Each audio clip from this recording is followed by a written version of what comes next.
Benvenuti e ritrovati a Level Up Tavern. Oggi siamo qui per parlare di un piccolo indie non nascosto, ma una vera e propria chicca. Il gioco che oggi andremo a trattare è Waterworks e il nostro amato Rob lo ha giocato. Allora Rob, dici le tue prime impressioni di questo Waterworks.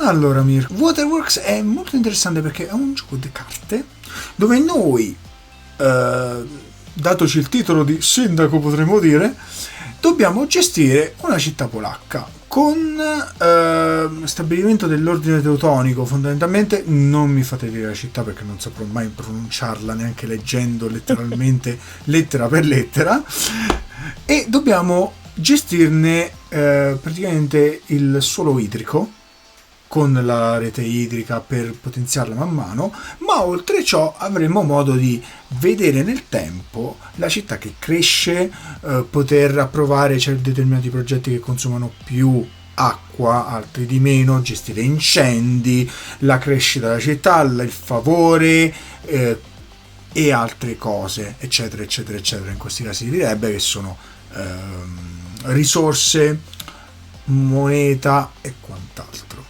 Anche perché noi siamo il sindaco e basta. Vorrei fermarmi specificatamente su questo punto.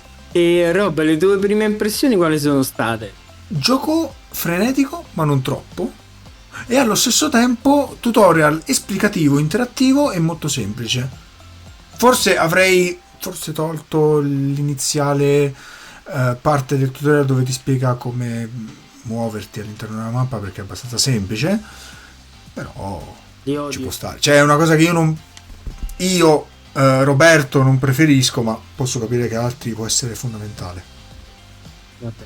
Sono quasi sempre le stesse in tutti i videogiochi, però continuano a metterle anche se non le cambiano, ma va bene. Esatto. E particolarità di questo gioco che voglio aggiungere è che è un gioco solo flash, quindi non può essere giocato da console. È fondamentale questa cosa da capire. Solo da PC.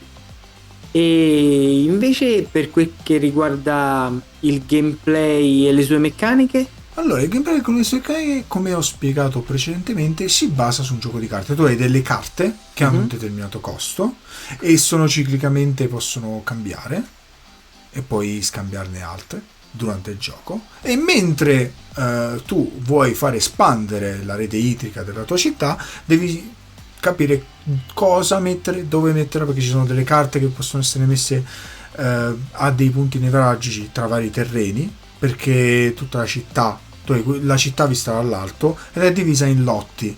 Ogni lotto ha poi la sua intersecazione, che sono i vari bivi della città fondamentalmente, e tu hai carte che possono essere messe nei bivi, nelle strade e nei lotti stessi, perché tu puoi decidere di mettere un edificio nel lotto, puoi mettere un canale idrico nella strada e nel bivio un pozzo, per esempio, eccetera, eccetera, eccetera. Va avanti perché le tecnologie cambiano, puoi scegliere tu cosa mettere.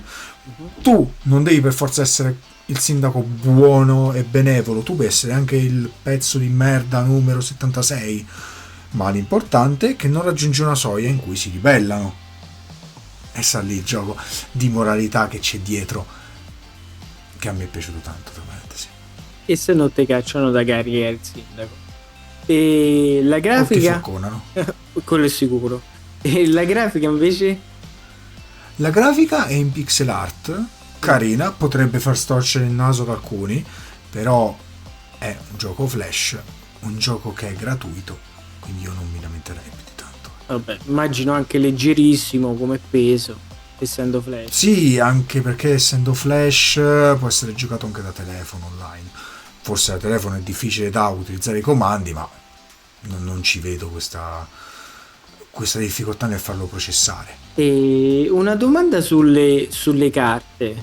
Ma le carte, man mano che aumenta magari il livello, aumenta la città di grandezza, aumentano le cose, sono più ampie oppure sono sempre le stesse, diciamo? Allora, le carte hanno questa particolarità.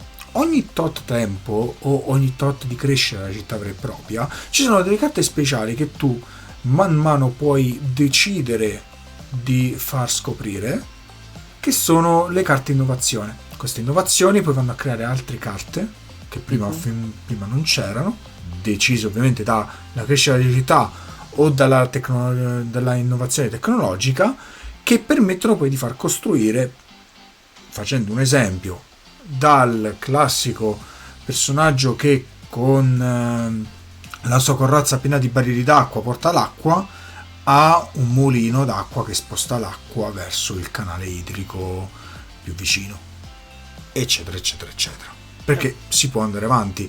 Per esempio, tu non puoi fare il mulino fin quando non arrivi a un tot di favore della popolazione anche rispetto al tuo lord. E qui c'è un'altra cosa che ho aggiunto, anche perché c'è una figura dall'alto, perché, come ripeto, noi prendiamo come sindaco in un periodo dove ci sono ancora i lord, regnanti e quant'altro, e noi semplicemente facciamo da sindaco.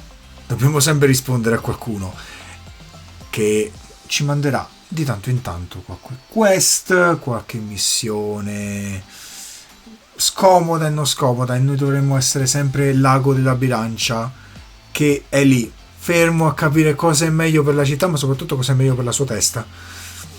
Per non essere mozzata o preso a far canale. E con questo credo che abbiamo finito. E ragazzi, allora vi aspettiamo nella sezione commenti, mettete un like e magari condividete anche il video. Da Level Up Tavern è tutto, ragazzi. Mi raccomando, condividete anche voi il video. Alla prossima. Ciao.